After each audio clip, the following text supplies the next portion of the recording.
Welcome to KP కలం ప్రస్థానం news. అసెంబ్లీకి జగన్మోహన్ రెడ్డి వెళ్లి 11 నిమిషాలు ఉండడం చాలా విచారమని కేఏ పాల్ అన్నారు. అసెంబ్లీకి వెళ్లనప్పుడు వైఎస్ఆర్సీపీ 11 మంది ఎమ్మెల్యేలు రాజీనామా చేయాలని, లేకపోతే ప్రజల కోసం అసెంబ్లీకి వెళ్లి పోరాడాలన్నారు. మరి అలాంటప్పుడు ఆ ఎమ్మెల్యేలు రాజీనామా చేసియొచ్చు కదా.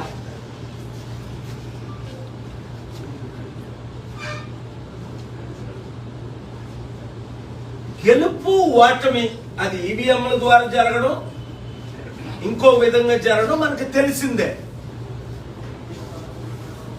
మరలా వచ్చే ఎలక్షన్స్ వరకు అసెంబ్లీని మిస్ అవ్వకూడదు, ప్రజల కొరకు పోరాడాలి అని నా సలహా.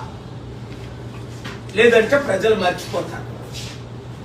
ప్రజాశాంతి పార్టీ తరపున ఒక్క ఎమ్మెల్యే లేకపోయినప్పటికీ, ఒక ఎంపీ లేకపోయినప్పటికీ, ప్రజల ప్రతి సమస్య, రైతుల కొరకు పోరాడుతున్నాం, నిరుద్యోగుల కొరకు పోరాడుతున్నాం, స్టీల్ ప్లాంట్ అమ్మకుంటూ ఆపేం, ప్రత్యేక హోదా కొరకు పోరాడి ప్రత్యేక హోదా ఏపీ హైకోర్టులోనే డైరెక్షన్ తీసుకొచ్చారు.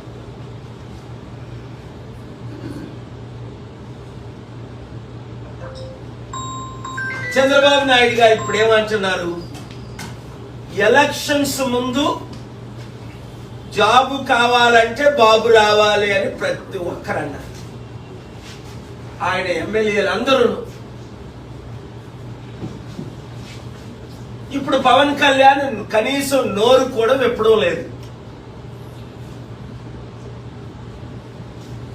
ఇప్పుడు పవన్ కళ్యాణ్ ఏమంటున్నాడు?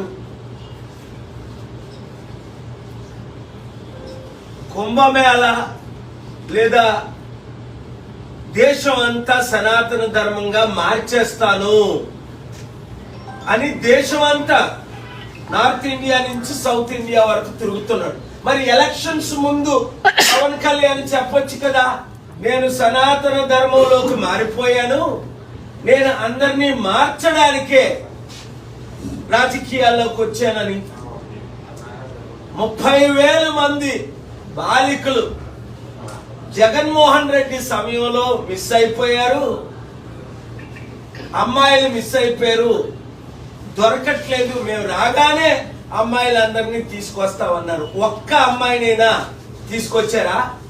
లేదు. 1,00,000 మంది మహిళలకు జగన్మోహన్ రెడ్డి గారు 5,000 ఇస్తున్నారు, మేము 10,000 రూపాయలు ఇస్తాం, మీ కడుపులు కొట్టను అని పవన్ కళ్యాణ్ అన్నాడు. కనీసం దాని గురించి ఇప్పుడు మాట్లాడట్లేదు. ఆ 2 లక్షల వాలంటీర్లు 200 మందికి కూడా ఒక్కరికి కూడా కనీసం 5,000 కూడా ఇవ్వట్లేదు. ఉద్యోగాలు 20 లక్షలు తీసుకొస్తాం, తెచ్చినంత వరకు మేము నిరుద్యోగ భృతి ఇస్తాము అన్నారు. ఆ నిరుద్యోగ భృతి లేదు. ఇప్పుడేమంటున్నారు? నేను సంపాదిస్తాను అని అప్పుడని, సంపాదించిందంత పంచుతామని, నేను సృష్టికర్తను, నేను సృష్టిస్తాను అన్నారు చంద్రబాబు నాయుడు గారు. మరి ఇప్పుడు ఖజానా ఖాళీ అయిపోయింది, డబ్బులు లేవు, ఏం చెయ్యాలో అర్థం అవట్లేదు, గుండె ఆగిపోతుంది. ఎలాగ డబ్బులు సంపాదించాలో నా చెవులో చెప్పండి అంటున్నారు చంద్రబాబు నాయుడు గారు. మీకు అనేక సార్లు నేను చెప్పాను ఎట్లా డబ్బు సంపాదించాలి. 100 కంపెనీలు తీసుకొచ్చాను, మీకు చెవిలో చెప్పమంటే మీ ఇంటికి వచ్చి చెవిలో చెప్తాను. 1 సంవత్సరంలో ఆంధ్రప్రదేశ్ సమస్యలు ఎలాగ తీరాలి, లేదా మీరు కేబినెట్ మీటింగ్ పెట్టి మీ లీడర్స్ అందరినీ పిలవండి. నేను మీకు శత్రువుని కాదు.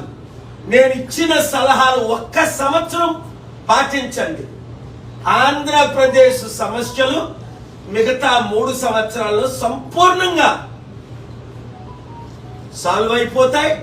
నిరుద్యోగులకు ఉద్యోగాలు వస్తాయి, కంపెనీలు వస్తాయి, ఆదాయం పెరుగుతుంది, అప్పులు తీరుతాయి, రైతులు కన్నీరు తుడుస్తాం, అన్ని సమస్యలు తీర్చుతాం.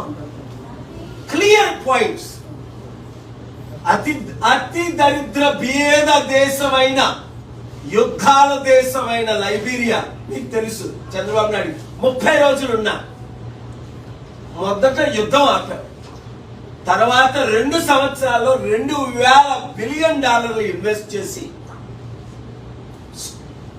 ప్రతి గ్రామంలో స్కూల్ పెట్టాం, ప్రతి గ్రామానికి లైటింగ్ ఇచ్చాం, ప్రతి గ్రామ మండలానికి హాస్పిటల్ కట్టాం, ఉచిత విద్య, వైద్యం, నిరుద్యోగులకు ఉద్యోగాలు, మహిళలు ప్రెసిడెంట్ చేశాం.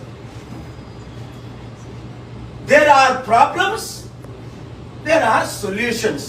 ఇప్పుడు పవన్ కళ్యాణ్కి ప్రాబ్లమ్స్ ఒకటే తెలుసు, సొల్యూషన్ తెలీదు. అందుకే మొన్న మోదీ గారు ఆయనకి చెవులో కాదు అందరూ వింటుండగానే చెప్పారు, నువ్వు ఋషిలాగే బాగున్నావు, నువ్వు హిమాలయాలు వెళ్ళిపో, నీకు రాజకీయం రాదు. దానికి ఆయన నవ్వుతున్నాడు, అర్థం చేసుకోలేకపోయాడు పవన్ కళ్యాణ్. ఎందుకంటే ఆయన మాటలు, ఆయన చేష్టలు ప్రజలందరికీ అర్థమైపోయింది. Pawan Kalyan is not fit for politics. కనుక కూటమి ప్రభుత్వం ఫెయిల్ అయినందుకు జగన్మోహన్ రెడ్డి గారు ప్రశ్నించాలి, అపోజిషన్ అనేది ప్రశ్నించాలి. మాకు ప్రతిపక్ష హోదా ఇస్తేనే, చూడండి గత పార్లమెంట్ లో 2014 నుంచి 19 వరకు కాంగ్రెస్ పార్టీకి ప్రతిపక్ష హోదా లేదు. ఎందుకంటే 543లో 54 సీట్లు రాలేదు కనుక 10%. మరి కాంగ్రెస్ ఎంపీలు పార్లమెంట్ ను బాయ్కట్ చేశారా? లేదే రాహుల్ గాంధీ ఎంపీలందరూ వెళ్ళి ప్రశ్నించారా లేదా? ఆ తరువాత ఇప్పుడు 2019లో 150 సీట్లు వచ్చాయి కాంగ్రెస్ కి. ఇప్పుడు 2 రాష్ట్రాల్లో ఇప్పుడున్న పొలిటికల్ పార్టీలన్నీ ఫెయిల్ అయిపోయాయి. గమనించండి, ప్రతి ఒక్కరు గమనించండి. లక్షల కోట్లు అప్పు, ఘోరమైన అవినీతి, లా అండ్ ఆర్డర్ ఫెయిల్ అయిపోయింది, నిరుద్యోగ సమస్య ఎక్కువైపోయింది, కంపెనీలన్నీ దివాలా తీసేస్తున్నాయి, రాష్ట్రం సర్వనాశనం అయిపోయింది. ప్రజాశాంతి పార్టీ అధికారంలోకి వస్తేనే, నేనైతేనే సమస్యలు తీర్చగలను, సాల్వ్ చేయగలను, అభివృద్ధి చేయగలను అన్న విషయం మీ అందరికీ తెలిసిపోయింది. అందుకనే వాళ్ళ ఓనర్స్ అయిన మెయిన్ స్ట్రీమ్ మీడియా ఇప్పుడు మనకి లైవ్ ఇవ్వట్లేదు. కనుక ప్రజలారా, యూట్యూబ్ ఛానల్స్ మీరు మంచి థంబ్నైల్స్ పెట్టి